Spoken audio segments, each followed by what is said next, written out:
Bienvenidos, qué placer acompañarles. Arranca así nuestra edición central, los saludamos. Soy Aaron Romero, comenzamos de inmediato con los titulares de inmediato. Hablamos de Venezuela. La presidenta encargada, Delcy Rodríguez, ha afirmado que el país avanza en la recuperación económica, priorizando la explotación de sus recursos naturales en beneficio del pueblo. Igualmente, una incautación de alto impacto vuelve a poner la lupa o bajo la lupa el entorno familiar del presidente de Ecuador, luego que las autoridades decomisaran más de 2,3 toneladas de cocaína en contenedores vinculados a una empresa relacionada con el grupo Novoa.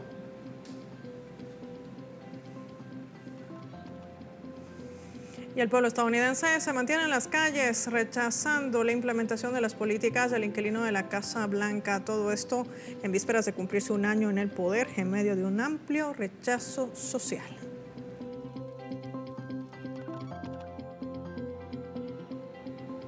Y hoy en clave mediática le adelantamos que el presidente Trump reclama el control de Groenlandia, esto bajo la presunta necesidad de la seguridad nacional, como represalia por no recibir el Premio Nobel de la Paz vinculado a su ambición territorial y al desaire diplomático.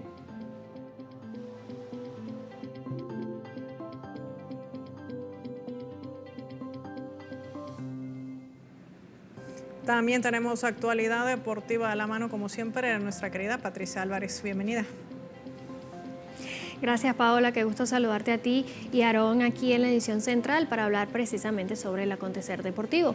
Nuestro principal titular de esta noche es que la FIFA anunció la segunda edición ampliada de la FIFA Series 2026, un torneo que se va a celebrar durante el periodo internacional de marzo y abril.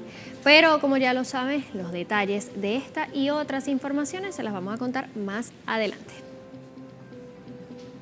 Gracias, Patricia. Una vez anunciados nuestros titulares, vamos a revisar de inmediato los adelantos informativos. Desde Brasil nos acompaña André Vieira. Bienvenido.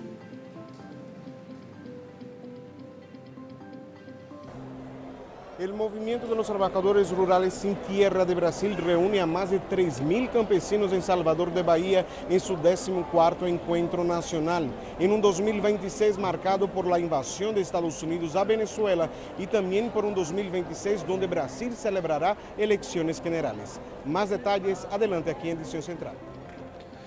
Agradecidos con nuestro compañero André Vieira. Ahora avanzamos con más información. Lo hacemos desde Tegucigalpa, la capital de Honduras, con un reporte que nos ofrece de inmediato Karim Duarte. Adelante, Karim. Qué gusto saludarles desde Tegucigalpa, Honduras. Ha iniciado el proceso de transición del gobierno de la refundación al gobierno de facto. ¿Quiénes son los encargados? Es la Secretaría de Gobernación y Justicia, Servicio Civil, que es donde está la fuerza laboral, y también la Secretaría de Seguridad. Hay retrasos y también hay críticas. Los detalles se los voy a comentar más adelante. Gracias, Karim. Vamos a iniciar, como lo habíamos adelantado en titulares. En Venezuela el gobierno está avanzando en un plan para consolidar el crecimiento de su industria minera, un sector además considerado clave para la recuperación económica y la generación de nuevas divisas para el país. El reporte inmediato con nuestra compañera Madeleine García. Adelante con Madeleine. Pues sí, la presidenta encargada de Venezuela en el Consejo de Ministros, en su gabinete, habló precisamente de esos planes y proyectos que se tenían previsto para el 2026 y que era una de las prioridades del presidente Nicolás Maduro. El oro como uno de los pilares fundamentales de la economía. Esto forma parte de esa diversificación más allá del petróleo, y hablaba ella del oro, de la bauxita, del hierro. Pero escuchemos lo que dijo precisamente con respecto a este tema y cómo se abren las puertas para las inversiones internacionales, pero sobre todo trabajando con las inversiones nacionales, y ya hay modelo que está en marcha en torno a este tema. Vamos a verlo. Este año esperamos nosotros, con esfuerzo propio, y un incremento del 30% en la producción de oro, 30%. Y con ese 30% de esfuerzo propio abrimos la puerta también a través de la presentación que hicimos a la Junta Directiva de la Asamblea Nacional, que se apruebe la Ley Orgánica de Minas y Minerales, que nos permita la captación de importantes flujos de inversión internacional, y que esa inversión internacional vaya acompañada del trabajo conjunto con empresas venezolanas. Fíjense ustedes, Esta mina está siendo desarrollada con inversión nacional.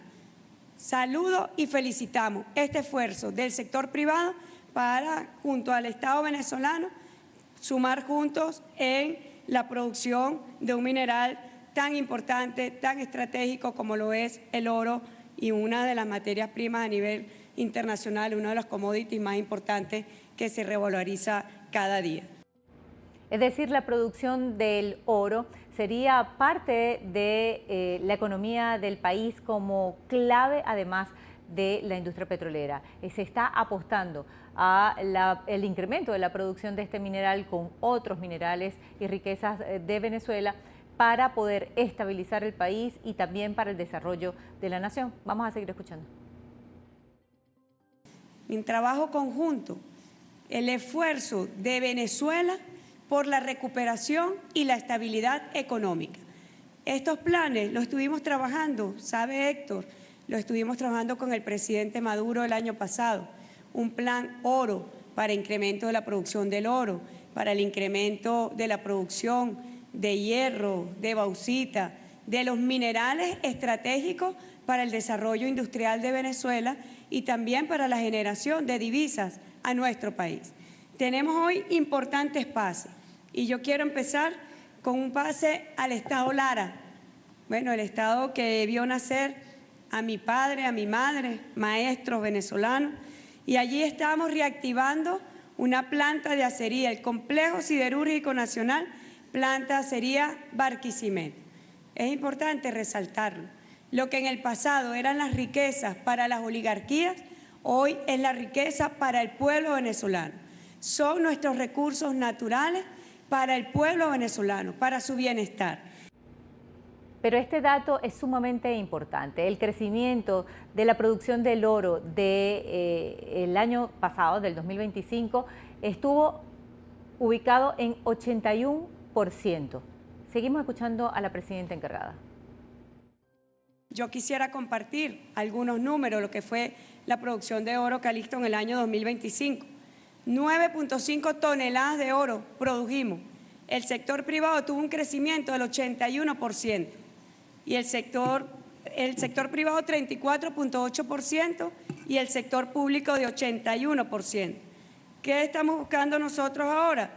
Incrementar con esfuerzo propio para el año 2026 la producción de oro. ¿Qué cubre la producción de oro en nuestro país? Bueno, mantiene el servicio exterior, permite el financiamiento para que nuestros deportistas asistan a las competencias internacionales, cumplan con su agenda internacional rumbo a las Olimpiadas. Es el oro para el desarrollo de nuestro pueblo, para el desarrollo social, para el desarrollo económico, y es la utilización y el empleo de nuestros recursos en la felicidad del pueblo venezolano.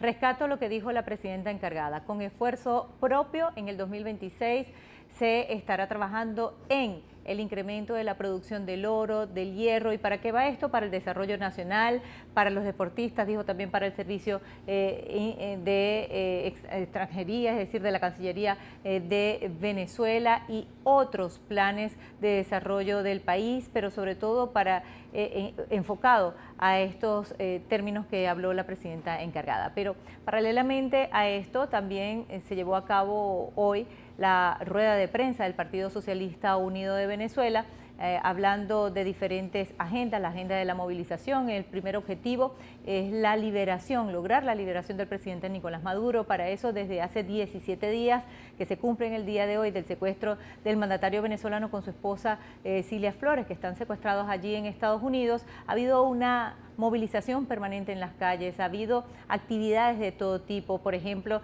en el edificio más grande de la capital se desplegó una pancarta con la frase "Free Cilia, Free Maduro". También los jóvenes han hecho figuras humanas, con su cuerpo han dibujado también la palabra Free Maduro y Cilia. Y así las movilizaciones han estado a lo largo y ancho del territorio nacional, las cartas que se escribieron en las plazas Bolívar de este país durante el fin de semana expresando el amor, el cariño, cómo extrañan al presidente Nicolás Maduro, y todo dedicado a la pareja presidencial para enviárselas a Estados Unidos. Todo forma parte de esta movilización con el objetivo principal lograr esa liberación. Pero en medio de esto también se habló de los fake news que ahora corren como pólvora, como siempre, en las redes sociales, pero desde una cuenta ahora de Miraflores del Palacio Presidencial están desmontando cada uno de estos fake news. El fin de semana rodó, por ejemplo, uno de ellos que tiene que ver con una supuesta condecoración que se le hizo,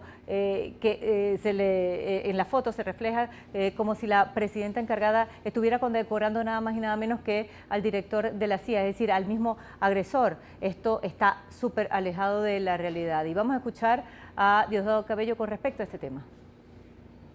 Ellos seguirán con sus historias y sus mentiras, ¿no?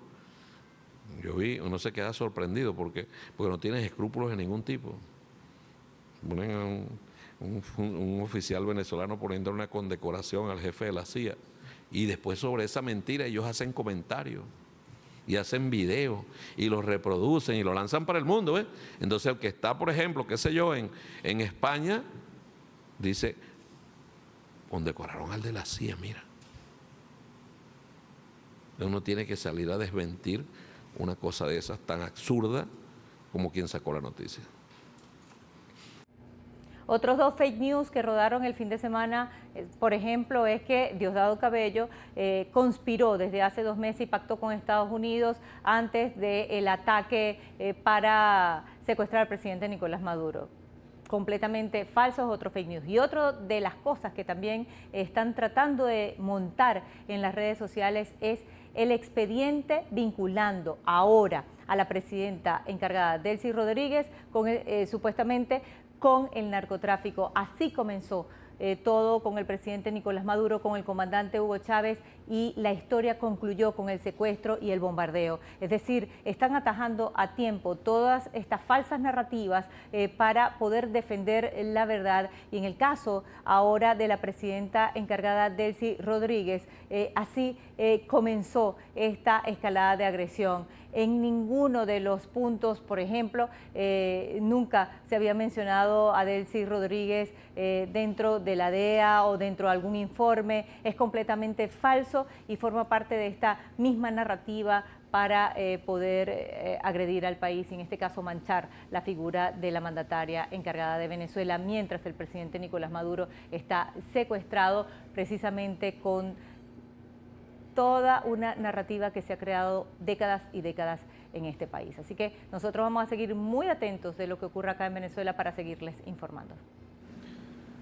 Agradecidos con nuestra compañera Madelén García y por supuesto nosotros vamos a estar atentos y vamos a avanzar con más información. Así es, seguimos en Venezuela, pues ha arribado un vuelo con 235 inmigrantes venezolanos provenientes de Estados Unidos con este plan humanitario de la gran misión Vuelta a la Patria. El ministro de Relaciones Interiores, Justicia y Paz detalló que el grupo de connacionales estuvo integrado por 219 hombres y 16 mujeres, quienes recibieron atención integral por parte de funcionarios de los órganos de seguridad ciudadana. Con este operativo del Plan Humanitario Vuelta a la Patria, impulsado por el gobierno revolucionario, alcanza su vuelo número 100 desde su creación por el presidente Nicolás Maduro el año 2018. Un programa humanitario orientado a facilitar el retorno de venezolanos desde el exterior, que en muchas ocasiones son víctimas de xenofobia, producto también de una campaña de criminalización impuesta por el gobierno de Estados Unidos en complicidad con la extrema derecha venezolana.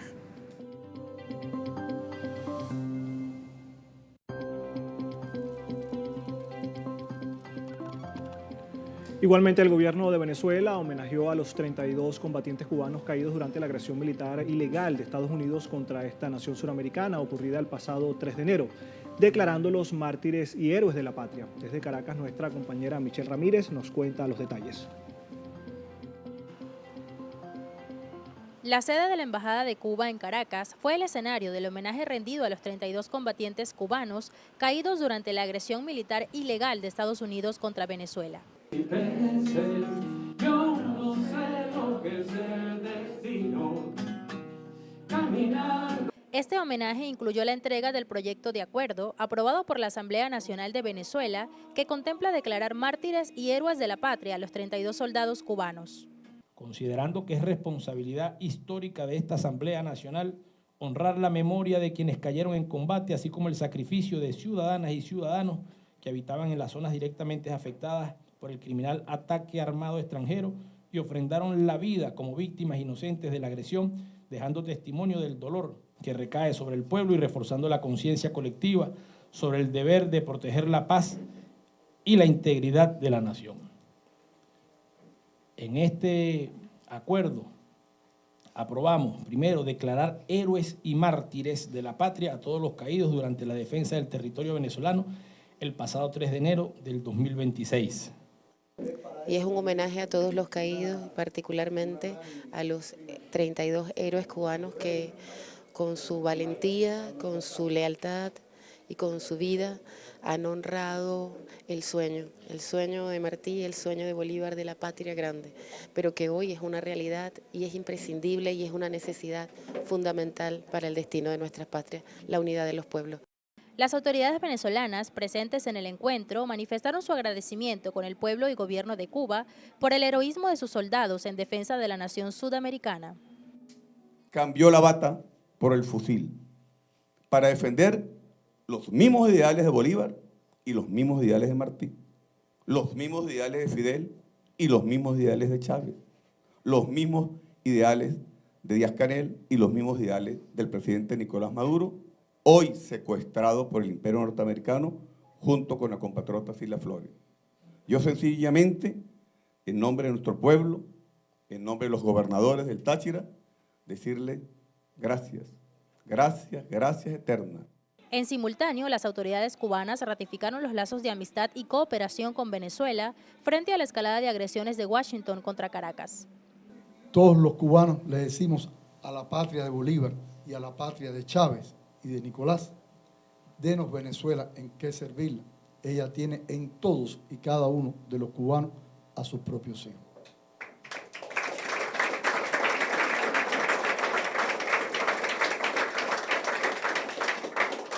Por eso yo decía y le reiteraba que es un abrazo mutuo, porque se avecinan nuevos desafíos, nuevas luchas, y tenemos que estar muy unidos, muy fuertes, muy hermanados para emprenderla juntos. Este acto evidencia la relación entre la República Bolivariana de Venezuela y la República de Cuba, cimentada históricamente en la hermandad, la solidaridad, la cooperación y la complementariedad ante las amenazas del imperio norteamericano que asedia a ambas naciones. En la cámara de Gustavo Flores, Michelle Ramírez desde Caracas, Venezuela, para Telesur. Gracias, Michelle. El Movimiento Sin Tierra en Brasil cumple 42 años este 2026 y lo va a celebrar con un encuentro nacional. Desde allí valorarán las acciones del último periodo y construirán también una agenda para los próximos años. Nuestro compañero corresponsal André Vieira viajó hasta la ciudad de Bahía para acompañar este proceso y nos cuenta más. Adelante con André. ¿Qué tal? Saludos para ti, también para nuestra audiencia. Hablamos desde Salvador de Bahía, la ciudad más negra fuera de África, y también en estos días, en esta semana, palco, sede del Encuentro Nacional del Movimiento Sin Tierra en su 14ª edición. El movimiento desde hace 15 años no realizaba un encuentro como ese y realiza precisamente en un 2026 marcado por la agresión de Estados Unidos a Venezuela, el secuestro del presidente Nicolás Maduro, y también en un 2026 donde Brasil celebrará elecciones generales. Y justamente este encuentro tiene como objetivo hacer una evaluación de los últimos años, pero también trazar una agenda para el próximo periodo, en especial para este año 2026. Y nosotros preparamos una historia sobre este primer día del Encuentro Nacional del Movimiento Sin Tierra. Veamos. Más de 3.000 campesinos de las 5 regiones de Brasil están en Salvador de Bahía para participar del 14º Encuentro Nacional del Movimiento de los Trabajadores Rurales Sin Tierra, el MST. Hija de padre baiano, Rudineia viajó por casi 3 días desde Paraná. como yo mismo nunca vine a Bahía. Yo mismo nunca había venido a Bahía, así que nos quedamos ansiosos. Al ser también un encuentro de esa militancia en general, que es este espacio que abarca toda la militancia del país entero y también de afuera. Eso nos emociona, nos deja ser felices. En la apertura del encuentro, una mística denunció las agresiones del imperialismo de Estados Unidos contra los pueblos del mundo y su sed por petróleo. Se solidarizaron con Palestina, Venezuela y exigieron la inmediata liberación del presidente Nicolás Maduro y de la primera combatiente Cilia Flores. El arte imita la vida como una forma de reflexión para organizar la lucha contra el enemigo común. Entonces el encuentro tiene un objetivo muy central, que es debatir los objetivos del MST, revisar nuestras normas y orientaciones políticas para los próximos años. La construcción del socialismo defendida aquí exige el diálogo con otros pueblos. El movimiento Sin Tierra, que cumple en enero de 2026 42 años, lo sabe muy bien e invitó a representantes de 20 países para participar del encuentro en Bahía. Es muy importante que los pueblos nos reunamos, reflexionemos al respecto y sobre todo construyamos un plan de acción para enfrentar al imperialismo. Donde nuestra soberanía se ve doblegada, donde el imperialismo pone sus garras en nuestra tierra, donde la vieja doctrina Monroe con el nuevo corolario Trump ataca a la región. Muy importante estar unidos. Y los que vienen de otros continentes saben del riesgo que vive América Latina y el Caribe frente a los intereses del norte. Los 3 países de la Alianza del Estado del Sahel, entre ellos Níger, Burkina Faso y Mali, condenaron el ataque bárbaro de los Estados Unidos contra Venezuela. En todo caso, expresamos nuestra solidaridad con el pueblo venezolano, con el presidente Maduro y con su esposa. El encuentro nacional continuará hasta el próximo viernes, cuando el movimiento Sin Tierra marchará por las calles de Salvador en defensa de Venezuela y de la revolución bolivariana. Y además de las acciones realizadas aquí y también del acto que se realizará el viernes en defensa de Venezuela, también se espera la elección de la nueva dirección y de la nueva coordinación del movimiento Sin Tierra para dirigir este que es el principal movimiento de Latinoamérica. Así que nosotros estaremos por aquí a lo largo de estos días aquí desde Salvador de Bahía. Adelante, compañero. Agradecidos con nuestro compañero André Vieira y nosotros seguimos revisando la información desde Venezuela porque desde la cuenta informativa Miraflores al Momento se desmintió recientemente un fake news. Esto publicado por el canal NTN24 a través de la cuenta de Instagram que vinculaba al diputado de la Asamblea Nacional, Nicolás Maduro Guerra, con supuestas actividades irregulares en Colombia. En esta publicación originalmente del canal de televisión de NTN24 en Instagram, señalaba que había tenido un supuesto acceso a un informe desclasificado del Departamento de Justicia referente a un presunto encuentro de Nicolás Maduro Guerra con disidencias de las FARC. Según la publicación, dicha reunión habría tenido como objetivo establecer rutas logísticas en territorio colombiano. No obstante, horas después de la difusión, esta plataforma informativa a través de su red social X desmintió la veracidad de este contenido. Y para sustentar la desmentida, Miraflores al Momento también difundió una captura de pantalla del reporte acompañada por una etiqueta roja con el término fakes. En este sentido, se evidencia también que el ataque mediático contra Venezuela continúa con la intención de perjudicar a la integridad del Estado venezolano. Atentos.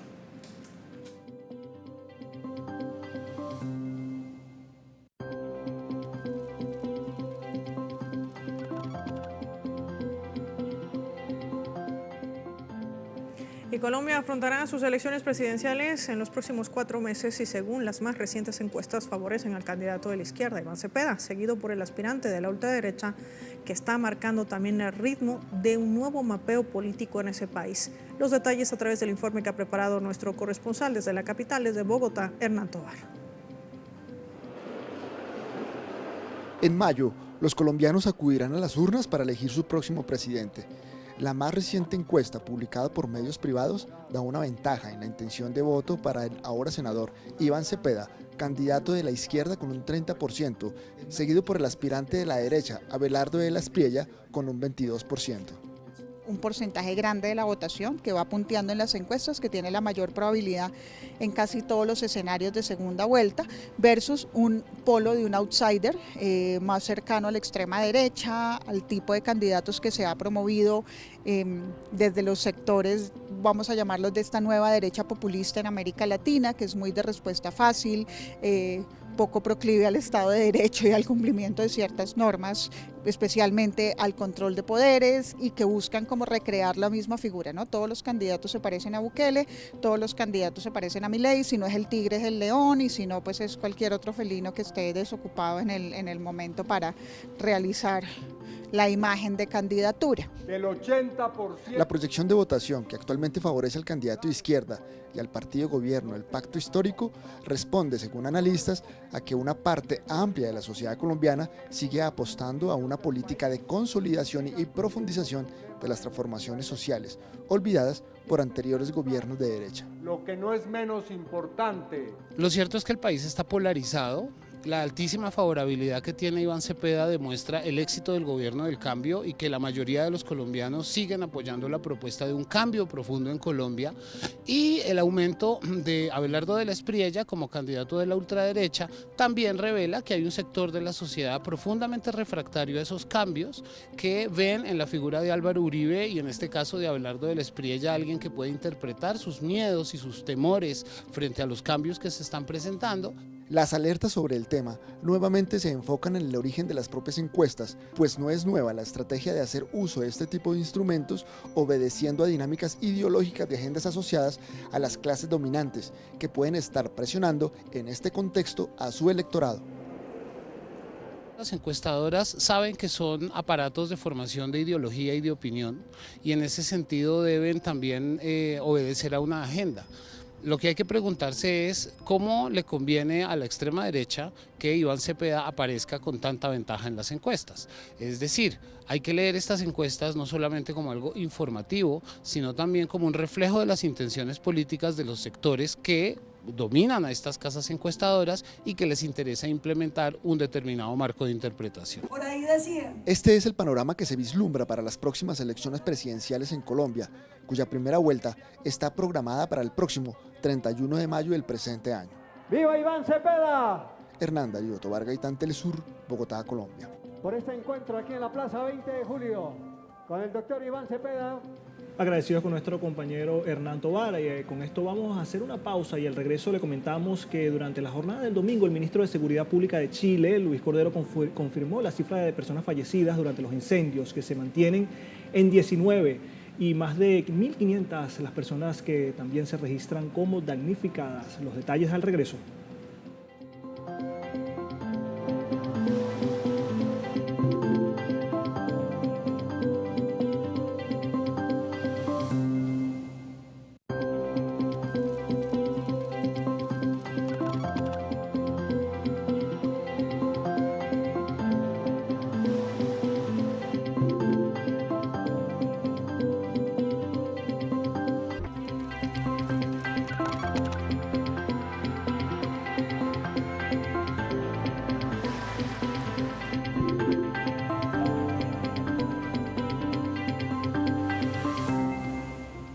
Gracias por seguir con nosotros en esta edición central y por supuesto vamos a avanzar con más información. Sí, justamente vamos a hablar de la incautación de alto impacto que vuelve a poner bajo la lupa al entorno familiar del presidente de Ecuador, Daniel Noboa. Entre el 27 y el 28 de marzo del 2025 en el puerto de Pozorja, las autoridades decomisaron un cargamento de cocaína oculto en sacos de cacao. Y es que según información disponible, la droga contaba con dispositivos GPS, lo que sugiere que estaban destinadas a salir del país. Ahora se investiga la manipulación precisamente del contenedor y también de la responsabilidad de las empresas del conglomerado Noboa. Tenemos todos los detalles a través del informe que ha preparado nuestra compañera de labores desde Quito, Elena Rodríguez. Hola, qué gusto saludarles. Saludos también para nuestra audiencia en América Latina y el mundo. Así es, el decomiso de un cargamento de droga que iba camuflado como exportación legal reabre un debate incómodo. ¿Qué tan expuestos están los puertos ecuatorianos cuando los negocios privados y el poder político se cruzan? El movimiento de oposición Revolución Ciudadana denunció que existen vínculos entre las empresas señaladas y el entorno familiar del presidente de Ecuador. Les hemos preparado un informe. La alerta se encendió en la Asamblea Nacional. Buenos días. Legisladores del Movimiento Revolución Ciudadana denunciaron la incautación de más de 2.3 toneladas de cocaína en contenedores vinculados a Blasti S.A., una empresa relacionada con el grupo Noboa. 2.3 toneladas de cocaína en el mercado internacional, 113 millones de dólares, de un contenedor que iba a exportar supuestamente cacao, detenido en el puerto de World Pozorja, pero sale y es contaminado en Blasti S.A., empresa de la familia presidencial. Los parlamentarios anunciaron la activación de procesos de fiscalización para esclarecer cómo este cargamento logró incorporarse a la cadena de exportación y qué vínculos existen con el entorno cercano del presidente Daniel Noboa. ¿Quién es el gerente de Blasti S.A.? Álvaro Ignacio Gibernau Becker, muy cercano a la familia presidencial y esposo de la señora Mancheno, vicepresidenta de esta Asamblea Nacional y asambleísta por ADN. Además, como presidenta de la empresa figura Silka Sánchez, quien ha dirigido más de un centenar de compañías del conglomerado. En años anteriores, la presidencia de Blasti estuvo en manos de Álvaro Noboa, padre del actual mandatario. Pero es solamente la punta del iceberg. Este estado narcotizado está absolutamente contaminado por las estructuras narco y debe denunciarse. La denuncia legislativa se apoya también en antecedentes internacionales. Una investigación del proyecto de denuncia del crimen organizado y la corrupción reveló que narcotraficantes de los Balcanes aseguraban tener acceso preferencial a contenedores de Noboa Trading, empresa del mismo conglomerado. Estas no son casualidades, al contrario, forman parte de un plan premeditado, forman parte de un involucramiento directo del presidente de la República con una red internacional de tráfico de cocaína. Especialistas ya lo han advertido. En un contexto de expansión del narcotráfico y alta vulnerabilidad de los puertos ecuatorianos, la cercanía entre poder político y sectores agroexportadores obliga a reforzar los controles estatales. Hay un conflicto de interés que debería el presidente resolver claramente y debería haber una decisión política para que haya una mayor judicialización, seguimiento e investigación de todas estas relaciones entre las empresas privadas del sector agroexportador con el tráfico de cocaína. Hasta el momento no hay respuestas oficiales. Desde la Asamblea Nacional, la Revolución Ciudadana asegura que dará seguimiento al caso para establecer responsabilidades.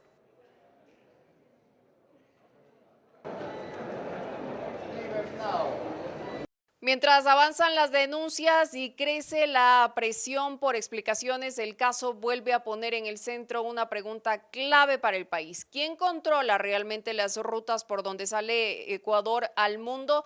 Dicho sea de paso, según diversos informes, el 70% de la droga que se consume en el mundo pasa por Ecuador. Hace pocas semanas, el diario estadounidense The New York Times publicó una investigación en la que afirma que el país se ha convertido en el mayor exportador de cocaína, no como productor, sino como corredor estratégico para grupos delictivos que operan en Colombia y en Perú. Hasta aquí el informe.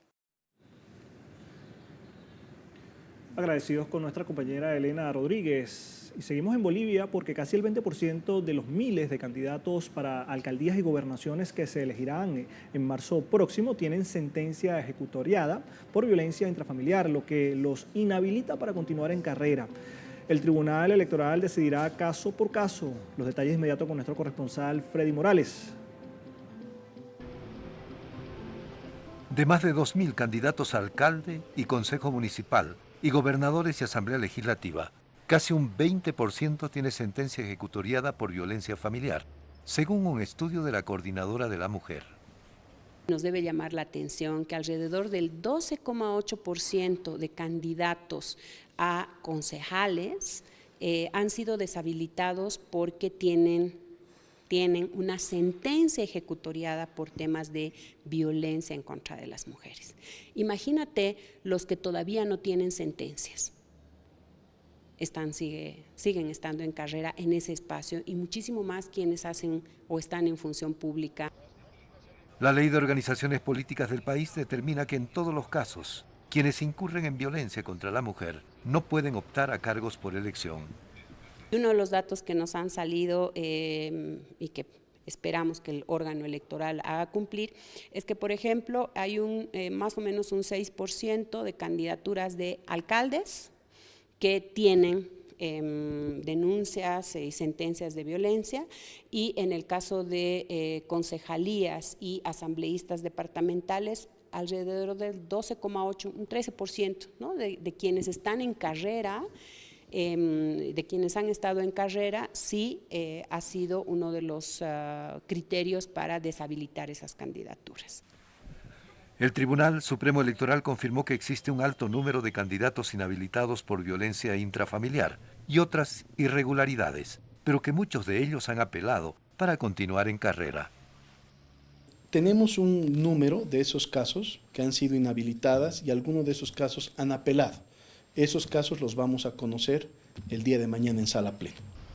Las apelaciones de los inhabilitados son resueltas una por el Tribunal Electoral, a lo que se sumarán demandas de impugnación contra candidatos habilitados. Tenemos alrededor de 700 apelaciones que van a ser conocidas por el Tribunal Supremo Electoral. En este sentido, vamos a conocer las apelaciones y de ahí vamos a tener el reporte en realidad tanto de candidatos que se han ratificado en la inhabilitación y de candidatos sustituidos. No tenemos todavía un reporte porque tenemos que esperar a que esas 700 impugnaciones se resuelvan en sala plena. Y las tenemos que resolver una a una. Las elecciones regionales para alcaldes, consejos municipales y 9 gobernadores y subgobernadores, así como de asambleas departamentales, se realizarán el próximo 22 de marzo.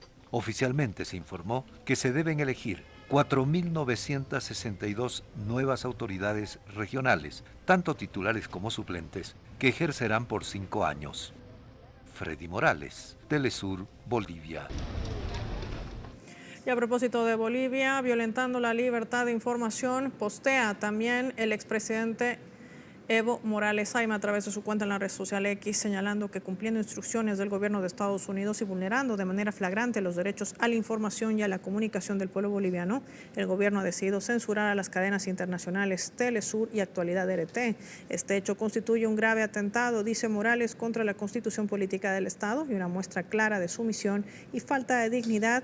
Es una prueba irrefutable de que en Bolivia se vive bajo un régimen autoritario donde no se respeta la pluralidad informativa y la libertad de expresión. Acompaña también del comunicado de servicio de televisión de la empresa estatal Entel, en el que señala que a partir del 17 de enero de este 2026, en los servicios de televisión por fibra óptica, televisión satelital y la app de Entel TV Smart, por temas administrativos salen de la grilla los canales de televisión Rusia Today y Telesur. Es lo que están condenando también a raíz de los distintos pronunciamientos, entre ellos el del expresidente Evo Morales.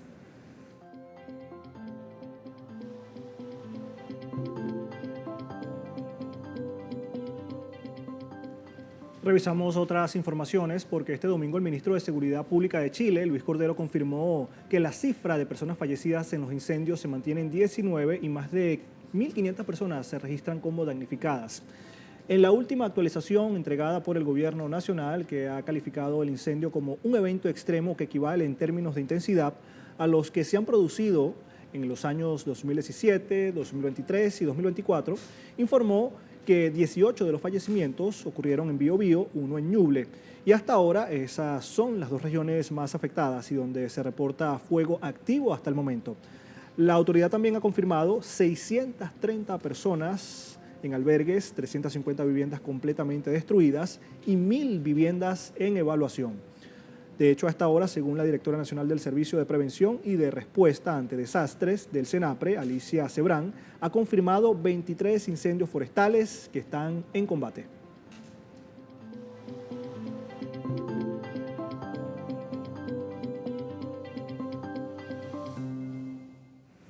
La Patagonia Argentina también está registrando incendios, mientras los argentinos pues tienen problemas muy fuertes económicos.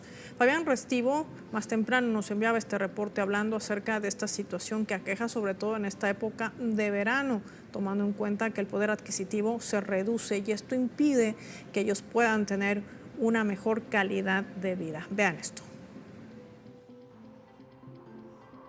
¿Qué tal? Saludos por ahí. Bueno, vamos a hablar de dos temas. La extensión de la costa marítima argentina y las vacaciones, que en Argentina son un tema muy serio. La temporada de verano en Argentina inicia el 1 de enero y ya aparecieron las primeras cifras. Las primeras cifras dicen que el 43% de los argentinos ha decidido no irse de vacaciones por razones económicas. Esto afecta directamente a la economía de estas ciudades que están en una franja de 1000 kilómetros de Argentina que son utilizadas como playas de verano. La reducción en veraneantes es de un 33%. ¿Por qué? Porque los insumos, los costos, los impuestos, el aumento de los servicios ha hecho que la costa argentina quede realmente muy cara y muy lejos inclusive de la gente que puede tomarse vacaciones. Entonces, ¿qué ha sucedido? Hay mucha menos afluencia de argentinos en las costas argentinas, con la cual estos espacios se van a ver gravemente afectados económicamente para lo que resta del año. Y el segundo dato es que Brasil está muy barato. Y entonces queda la cifra. Argentina ha exportado a Brasil 3 millones de veraneantes. O sea, gente que dice, Brasil está mucho más barato, yo me puedo ir de vacaciones, que insisto, hay un 46% menos de gente que se ha ido. La gente que puede se está yendo de Argentina, con lo cual se ha generado un grave problema económico en las costas argentinas, porque no hay quien vaya a gastar dinero ahí y varias de estas pequeñas ciudades, no las grandes, pero sí las pequeñas ciudades, dicen que va a ser muy complicado sobrevivir este año sin lo que resta de la temporada. Decía, la temporada de verano comienza el 1 de enero y va hasta casi el último día de febrero. Suelen ser 4 quincenas, que era como el argentino solía veranear. Pues ya tampoco. El argentino está yéndose a pasar un fin de semana, 3 días, 4 días a la costa argentina, decisiones de último momento y prácticamente sin reservas. Lo cual no es problema, porque el 60% de los hoteles de la costa argentina está vacío. Esto es el resultado del plan económico del presidente Javier Milei. Sigo con ustedes, adelante. Gracias, Fabián. Ahí está el reporte completo también que aqueja al poder adquisitivo en la Argentina y el impacto que esto también genera dentro de su población. Y nosotros vamos a dirigirnos hasta Centroamérica porque la transición del gobierno de la refundación hacia el gobierno de facto encabezado por el Partido Nacional en Honduras avanza en medio de cuestionamientos legales, también falta de definiciones políticas y de una creciente incertidumbre institucional luego de una declaratoria electoral señalada como ilegal. En los 3 niveles de la elección tenemos de inmediato a nuestro compañero Karim Duarte, quien nos va a ofrecer más detalles. Adelante, Karim. Hola, qué gusto saludarles, chicos, desde Tegucigalpa, Honduras. La instrucción la dio la presidenta Xiomara Castro, iniciar de manera directa, como lo decíamos, la transición al gobierno de facto. Las secretarías que lo encabezan sería Gobernación y Justicia, le está encabezando también Servicio Civil, que es donde está la fuerza laboral de los empleados públicos y también la Secretaría de Seguridad. Sin embargo, dentro de las críticas de los analistas está que se desconoce quiénes serían las nuevas autoridades del gabinete de gobierno que acompañarán al presidente impuesto por los Estados Unidos, Nahri Asfura. Esto genera también incertidumbre, pues, porque retrasa también la transición. De manera inmediata se inicia con el Congreso Nacional, donde el Gobernación y Justicia, la Secretaría, convoca a lo que es los diputados electos para que elijan la nueva junta directiva el próximo 21 de enero y de esta manera que tome posesión el próximo 25 de enero y así inicia la primera legislatura 2026-2030. También sería la nueva directiva a través de su presidente del legislativo que juramentaría en ese mismo poder del Estado porque no tienen la intención de realizar una celebración como los han hecho todos los presidentes, imagino que por vergüenza, la haría el presidente del legislativo. También cabe destacar que luego de que se realizara este decreto sancionado por la presidenta Xiomara Castro para contabilizar lo que es el conteo de votos de manera directa, es decir, la totalidad, la Sala de lo Constitucional y la Corte Suprema de Justicia lo que ha hecho es admitir unos recursos en contra de este recurso que le exige al CNE lo que es la contabilización de los votos. Sin embargo, lo que no se ha hecho es la suspensión del acto reclamado, que es el conteo de los votos. No se ha pronunciado hasta este momento ese Poder Judicial. Lo que se sigue esperando es que está la negociación y también la discusión dentro de todos los magistrados del Poder Judicial. También dentro de la alcaldía de Jorge Aldana, en el Distrito Central, es que siguen exigiendo en ese poder del Estado que se le apruebe la contabilización de 435 actas que lo den como alcalde reelecto. Sin embargo, han asegurado que no tienen respuestas y se acerca el 27 de enero donde tomarían posesión todos lo que son las alcaldías y también tomaría posesión el presidente impuesto por los Estados Unidos. El 27 de enero para evitar lo que son inconvenientes, es lo que dicen los abogados de Jorge Aldana, quienes están expectantes y esperan y se han mantenido en una lucha constante en el territorio nacional para que se le respete la voluntad popular. Pero también Jorge Aldana ha dicho que no va a entregar la alcaldía del Distrito Central, que representa la capital política, si no se contabilizan las actas. De momento lo que yo puedo informarles. Retorno con ustedes si no hay consultas hasta los estudios principales. Gracias, Karim, por el reporte que nos acabas de ofrecer desde Honduras. Nosotros avanzamos de inmediato con más información.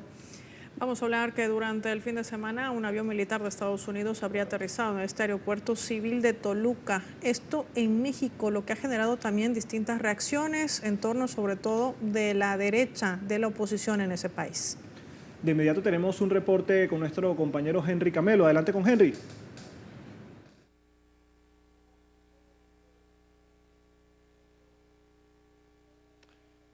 ¿Qué tal?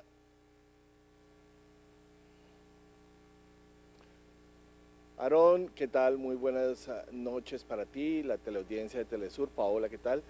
Pues hoy, a propósito del día festivo en conmemoración a la vida del activista y defensor de las minorías, el doctor Martin Luther King Jr., cientos de manifestantes provenientes de diferentes lugares de la ciudad de Nueva York se dieron cita para alzar sus voces en contra de los abusos de la autoridad y el uso excesivo de la fuerza por parte de agentes de inmigración de ICE, quienes, según los manifestantes, han venido sembrando el terror en las comunidades de migrantes de todo el país. Con pancartas y consignas alusivas al rechazo tanto a las redadas migratorias como a las políticas económicas del presidente Trump, cientos de personas caminaron desde el condado de Brooklyn hasta Manhattan, desafiando las gélidas temperaturas para decir basta. Y es que la muerte de la ciudadana estadounidense Renee Good en Minneapolis a manos de un agente de ICE es para los manifestantes la prueba fehaciente que nadie en este país está a salvo cuando se trata de uno de estos operativos de inmigración. Desde el año 2025 hasta la fecha ya son 36 personas las que han fallecido bajo custodia de agentes de ICE, muchos de ellos por lesiones causadas durante las redadas, otros por accidentes causados durante las mismas, donde ha habido desde atropellamientos vehiculares hasta fuertes golpizas que les ha llevado a condiciones de salud críticas y su posterior fallecimiento. Otro de los motivos por los que estas personas se manifestaron el día de hoy fue en contra de las intervenciones militares en el extranjero que viene realizando el gobierno de Donald Trump, específicamente en contra del bombardeo ocurrido en Venezuela, el cual dejó un saldo de más de 100 personas fallecidas, entre ellos varios militares y más de 100 personas heridas, además de los cuantiosos daños materiales ocurridos en las zonas de los bombardeos. Ellos pidieron además la inmediata liberación del presidente de Venezuela, Nicolás Maduro, y de su esposa, la primera combatiente, Cilia Flores, quienes fueron secuestrados durante el bombardeo del pasado 3 de enero. En sus discursos manifestaron que Estados Unidos debe parar de decir tantas mentiras al mundo para justificar los saqueos de los pueblos donde solo dejan muerte y destrucción, y que definitivamente gran parte del pueblo estadounidense está en desacuerdo con las políticas expansionistas y genocidas del gobierno de Donald Trump. Y a propósito del gobierno de Trump, los últimos sondeos dejan muy mal parado a este gobierno. Durante su primer año de gobierno, pues una encuesta hecha por un reconocido medio de comunicación aquí en Estados Unidos mostró que la mayoría de los estadounidenses afirman que Trump se centra en prioridades equívocas y hace muy poco para abordar los costos de la vida. El 58% de los encuestados calificó el primer año de Trump como un fracaso. Mañana martes 20 de enero se realizará otra jornada de protestas a propósito del primer año de gobierno de Donald Trump y por supuesto que nosotros estaremos transmitiendo todo lo que allí acontezca para traerles lo último. De regreso con ustedes a los estudios, compañeros. Gracias, Henry. Estamos hablando justamente del 60% de la población estadounidense que rechaza todas estas políticas que implementa el inquilino de la Casa Blanca. Gracias, Henry Camelo. Y también le adelantamos lo siguiente, y es que durante el fin de semana un avión militar de Estados Unidos aterrizó en un aeropuerto civil del centro de México, lo que provocó reacciones de la oposición de derecha, que denunció una supuesta violación a la soberanía nacional. De hecho, la presidenta Claudia Sheinbaum explicó que se trata de una actividad de capacitación acordada con Estados Unidos que contaba con la autorización desde hace meses. Paola. Antonio Aranda nos trae el informe. El avión militar de Estados Unidos que aterrizó en el aeropuerto civil de Toluca, en el Estado de México, contaba con autorización para ingresar al territorio y no transportaba tropas, informó la presidenta Claudia Sheinbaum. Fueron unas personas a capacitarse a Estados Unidos. Mexicanos a capacitarse a Estados Unidos. No venían tropas de Estados Unidos, ni mucho menos. Es una autorización que se dio desde octubre del año pasado. La mandataria destacó que el avión llegó a México para trasladar a personal de instituciones de seguridad nacional que recibirán capacitación en Estados Unidos. Malo sería que aterrizara un avión sin avisar, ¿verdad? O que sobrevolara sin tener ninguna información. Soldados mexicanos son los que viajan a Estados Unidos en este avión americano. Un equipo de la Secretaría de Seguridad y Protección Ciudadana. Okay. Se fue a capacitar allá, está autorizado por el Sistema de Seguridad Nacional y en este entendimiento hay otras capacitaciones que se realizan. Integrantes de la oposición de derecha aprovecharon este hecho para señalar una supuesta violación a la soberanía nacional.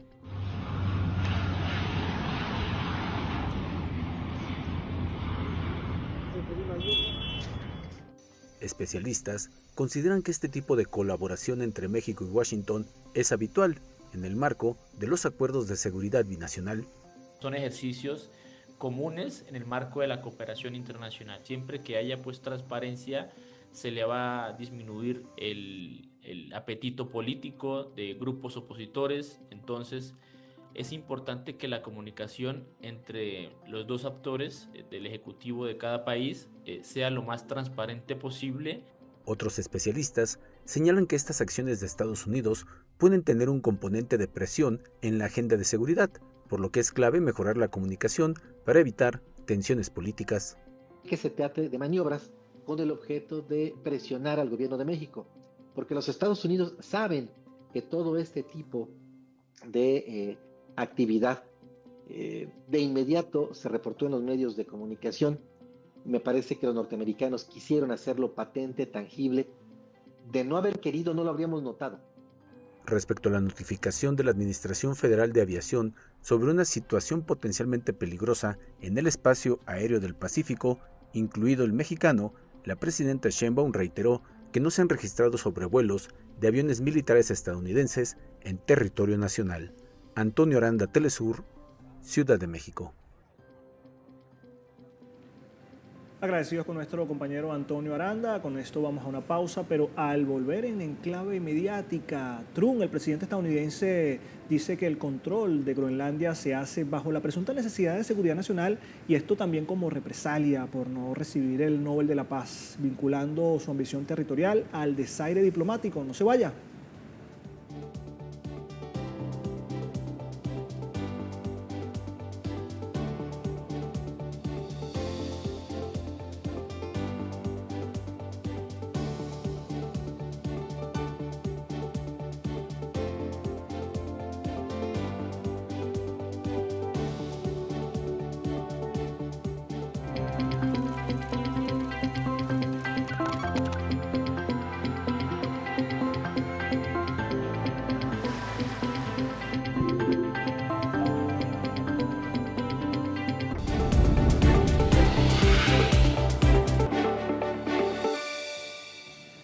este segmento de Enclave Mediática le comentamos que Donald Trump, presidente de Estados Unidos, ha escalado su ofensiva por Groenlandia.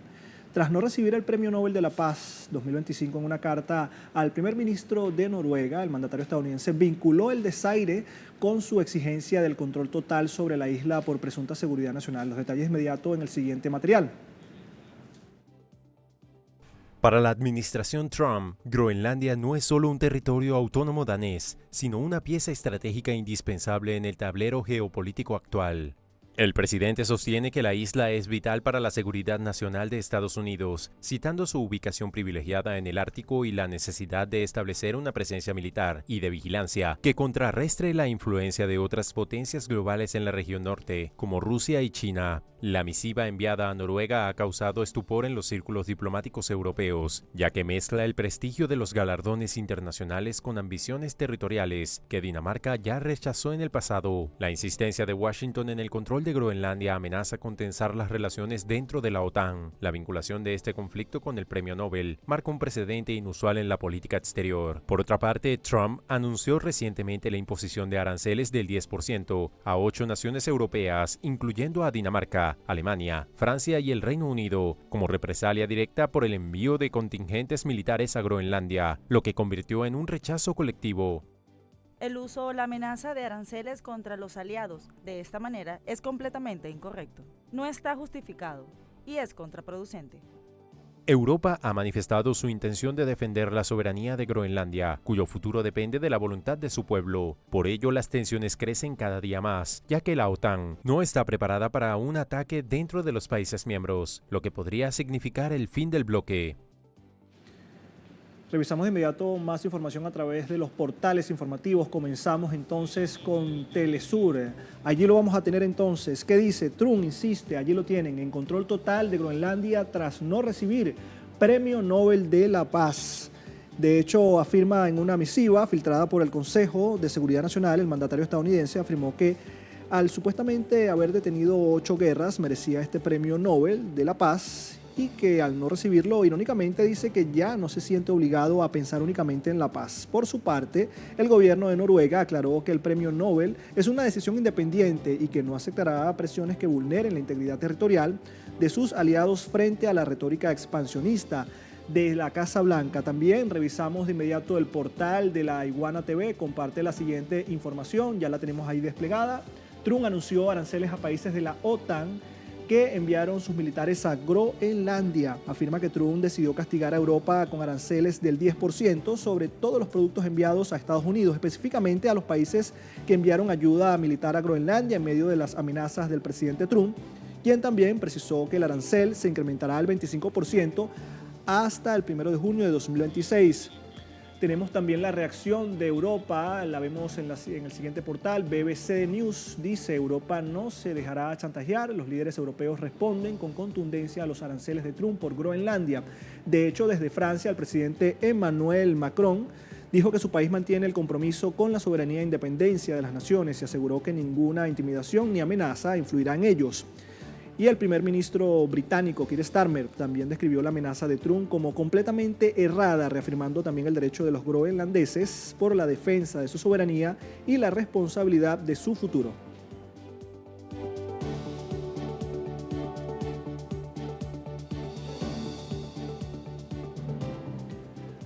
Con esto marcamos una pausa, pero no se vaya, ya continuamos con más información.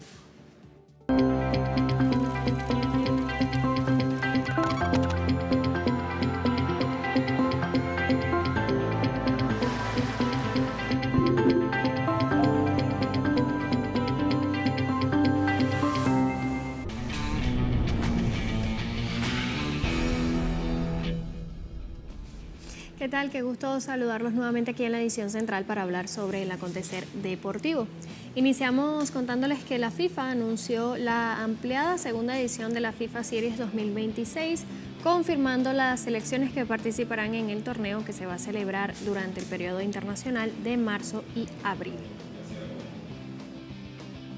esta edición competirán 48 selecciones de las 6 confederaciones, distribuidas en 12 grupos, 9 masculinos y 3 femeninos, en las que 11 federaciones serán anfitrionas, con Ruanda acogiendo 2 grupos, Australia, Azerbaiyán, Indonesia, Kazajistán, Nueva Zelanda, Puerto Rico, Ruanda y Uzbekistán recibiendo los masculinos, mientras Brasil, Costa de Marfil y Tailandia organizarán los femeninos. En cuanto a la participación de los equipos latinoamericanos como Brasil, Chile, Venezuela, Puerto Rico, Trinidad y Tobago, Curazao y Granada refuerzan la presentación regional, sumándose con ello la diversidad competitiva de este torneo.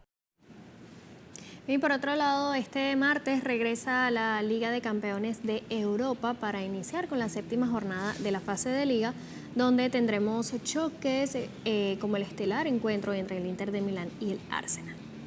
El encuentro se va a disputar en el estadio Giuseppe Meazza de Milán, donde el cuadro italiano, que se ubica en la 6ª posición con 12 unidades, recibe al líder de la tabla, el Arsenal, que marcha con paso perfecto de 6 partidos disputados y 6 triunfos para sumar 18 unidades. Pero el equipo inglés contará con la baja del turco Hakan Çalhanoğlu, quien se ha perdido los últimos 2 partidos por una lesión muscular. De igual manera, promete ser un partido de alta intensidad. Recordemos que el último compromiso entre ambos finalizó 1-0 a favor del Inter por la fase Liga de la edición 2024-2025.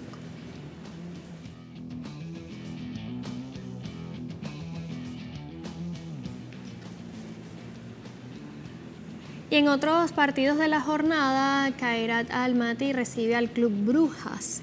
En otro, Manchester City visitará al Bodø Glimt de Noruega. Copenhague chocará ante el Napoli en el Parker Stadium de Copenhague, mientras que Olympiacos recibe en Grecia al Bayer Leverkusen. Mónaco visita también el Estadio Bernabéu para enfrentar al Real Madrid.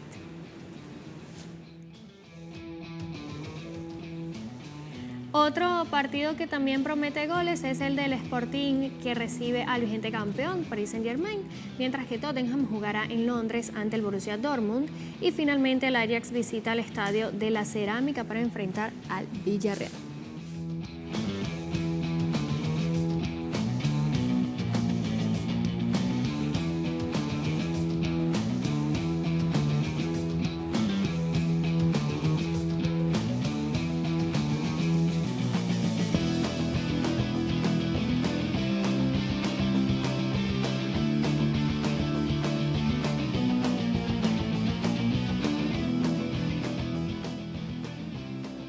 Y en más fútbol, en un ensayo previo al Mundial 2026, México se impuso en penales ante las leyendas internacionales de la FIFA tras empatar 5-5 en el estadio de Monterrey.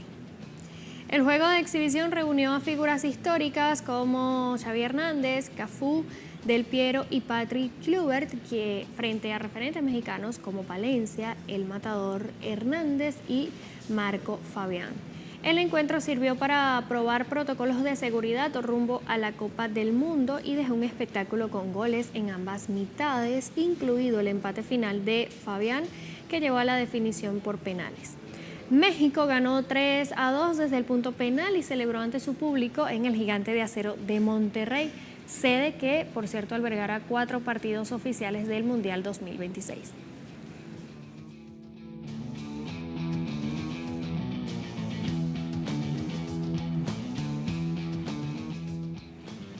Cambiamos de tema para contarles que este domingo se disputó la 10ª etapa de la Vuelta al Táchira 2026 y el ciclista venezolano Jorge Atún Abreu se proclamó como vencedor de la edición 61. Abreu mantuvo el liderato en la última etapa, que fue disputada sobre 99.3 kilómetros entre Ureña y San Cristóbal, con un tiempo acumulado de 36 horas, 22 minutos y 15 segundos. Mientras que el ganador del día fue el colombiano Ángel Gil, tras cruzar la meta en 2 horas, 42 minutos y 20 segundos. De esta manera, con 29 años de edad, el corredor tachirense Jorge Abreu es el nuevo monarca de esta vuelta venezolana, tras la edición pasada ganada por el también venezolano Edwin Becerra, en un evento en el que hubo exigencia de etapas de montaña y constantes cambios en la clasificación general.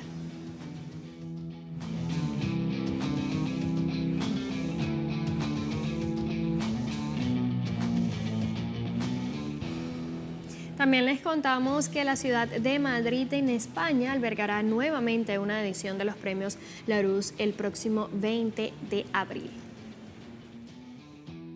La élite deportiva se reunirá bajo el techo del Palacio de Cibeles para celebrar una nueva edición de los premios Larousse, donde se reconocerán a los atletas y equipos más destacados a lo largo del 2025, destacando que por tercer año consecutivo Madrid albergará dicho evento, reafirmando el estatus de la capital española dentro del entorno deportivo tras recibir distintos eventos. Sin embargo, la lista de nominados no se dará a conocer hasta el mes de marzo, con categorías como Mejor Deportista Masculino y Femenino del Año, Mejor Equipo del Año, Deportista Revelación, entre otros. Bien, en otros temas, las máximas autoridades del deporte venezolano sostuvieron una importante reunión con el atleta venezolano que participará en los Juegos Olímpicos de Invierno Milán Cortina 2026. Franklin Cardillo, ministro del Deporte de Venezuela, en compañía de María Soto, presidenta del Comité Olímpico Venezolano, recibieron a Nicolás Claveu, atleta que portará el tricolor nacional en la justa internacional. Claveu, de 20 años, nacido en Lecherías, estado Anzoátegui, participará en la competencia de esquí de fondo. En esta reunión de trabajo se coordinaron los esfuerzos conjuntos para garantizar la preparación técnica y logística del esquiador. Claveu se convirtió en el primer atleta venezolano en clasificar en esquí de fondo a una cita olímpica y el sexto deportista del país en conseguir un cupo a los Juegos Olímpicos de Invierno, donde verá acción en un sprint de 1 kilómetro y la carrera de 10 kilómetros.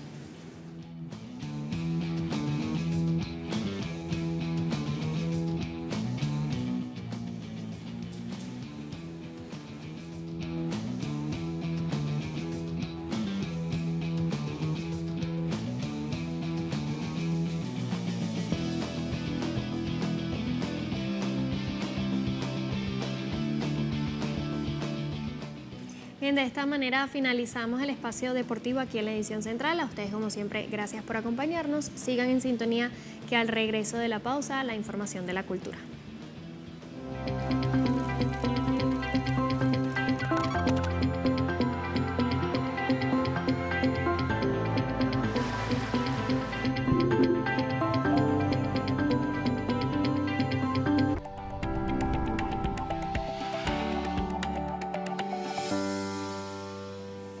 Bienvenidos a nuestro segmento de cultura aquí en la edición central. Hablemos de Francia. Las autoridades del Museo de Louvre nuevamente han tenido que interrumpir actividades del recinto cultural a propósito de la tercera huelga de la clase trabajadora. En menos de 2 meses se da esta nueva medida de presión. La decisión adoptada por la Asamblea Sindical del Personal obliga a la institución a cancelar las visitas y proceder al reembolso automático de todas las entradas vendidas. Los trabajadores convocados por distintos sindicatos han denunciado, por un lado, la insuficiencia crónica de efectivos, recursos y medios para enfrentar una carga laboral en constante aumento y han calificado inclusive la misma como una gestión de recursos humanos cada vez más agresiva en detrimento de la clase trabajadora. Los problemas de la institución se extienden en tiempo luego del robo perpetrado el mes de octubre, que sigue sin ser resuelto.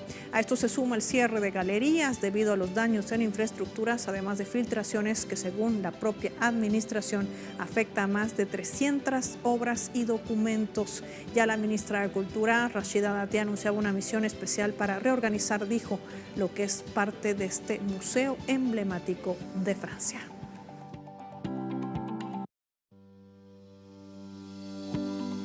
Y en España, los escándalos de agresión sexual y trata de personas involucran desde el cantante Julio Iglesias al expresidente de gobierno Adolfo Suárez. Aunque ambos casos no tienen relación, reabren ese debate sobre impunidad y reparación. Nuestro corresponsal Álvaro Fragua nos amplía los detalles.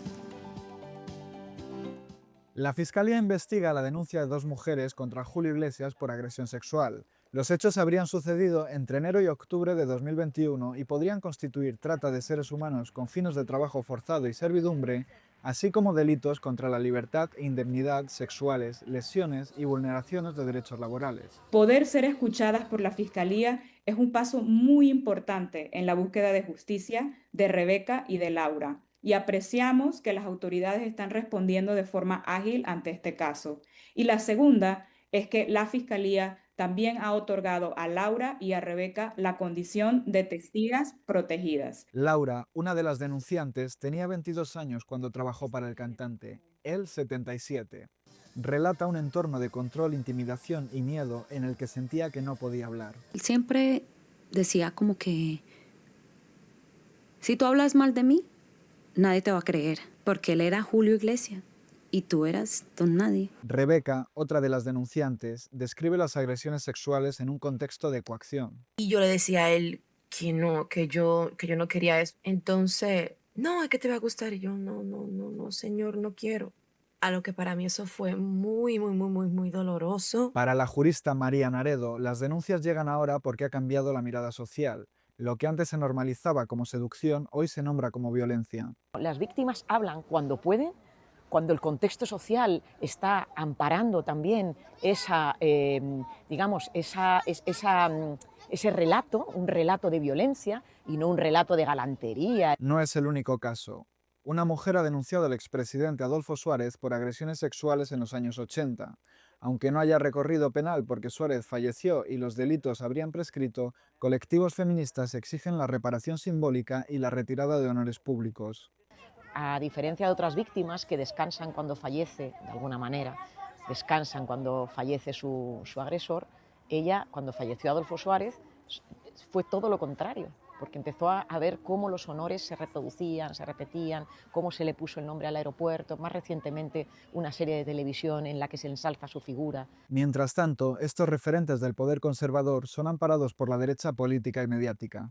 Nosotros no vamos a prestarnos al linchamiento de una artista. Las denunciantes aseguran que han decidido romper el silencio no solo para buscar justicia y reparación, sino para evitar que otras mujeres pasen por lo mismo. Y pienso, después de que pasara todo ese tiempo, 3 o casi 4 años, de que él lo sigue haciendo con otras chicas.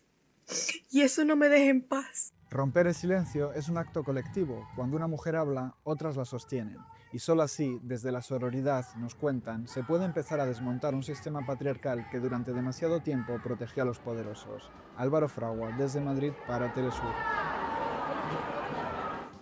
El pianista cubano Dairamir González, radicado en Estados Unidos, participará en el 41 Festival Internacional de Jazz Plata con un concierto tributo a Arsenio Rodríguez. Arranca el 1 de febrero en el Teatro Nacional de La Habana. González, destacado también allí por la importancia de seguir intercambiando con jóvenes músicos, celebra la diversidad del evento, que incluye actuaciones en Santa Clara, Santiago de Cuba y Holguín.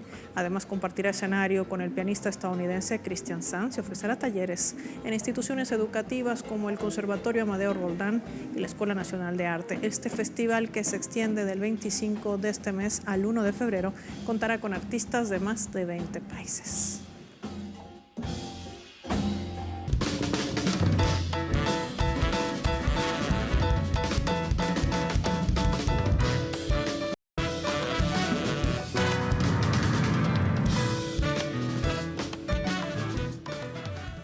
Y el Museo de Arqueología e Historia del Chamizal se consolida como uno de los principales atractivos turísticos de Ciudad Juárez, tras registrar una afluencia de más de 40,000 personas durante el año pasado.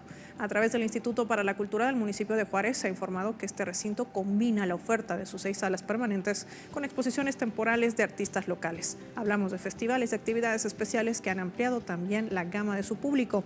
Las instalaciones están dedicadas a la historia de la región, incluyendo temas como civilización, pamiqué, la restitución del chamizal y las sociedades prehispánicas. Además, contará con espacios que aborden el entorno natural, como el ecosistema juarense, otro de los ejes centrales también de las exposiciones. El fortalecimiento de la identidad local también dirá presente. Con estos avances, la administración municipal, encabezada por el alcalde Cruz Pérez Cuellar, reafirma su compromiso con esa preservación de difusión del patrimonio histórico y cultural de la frontera.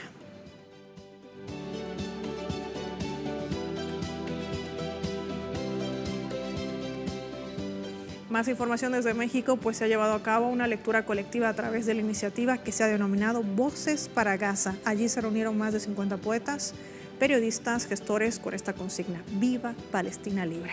El hemiciclo a Juárez, en la Ciudad de México, fue testigo de esta nueva solidaridad con el territorio palestino a través de la creación poética utilizaron sus voces para reivindicar el derecho de este pueblo a su soberanía, a su cultura, a seguir existiendo en su tierra ancestral y a vivir sobre todo en paz. Afirman que si bien la poesía no detiene bombas ni reconstruye hospitales, sí puede mantener viva la memoria y tender puentes sobre los muros de la indiferencia.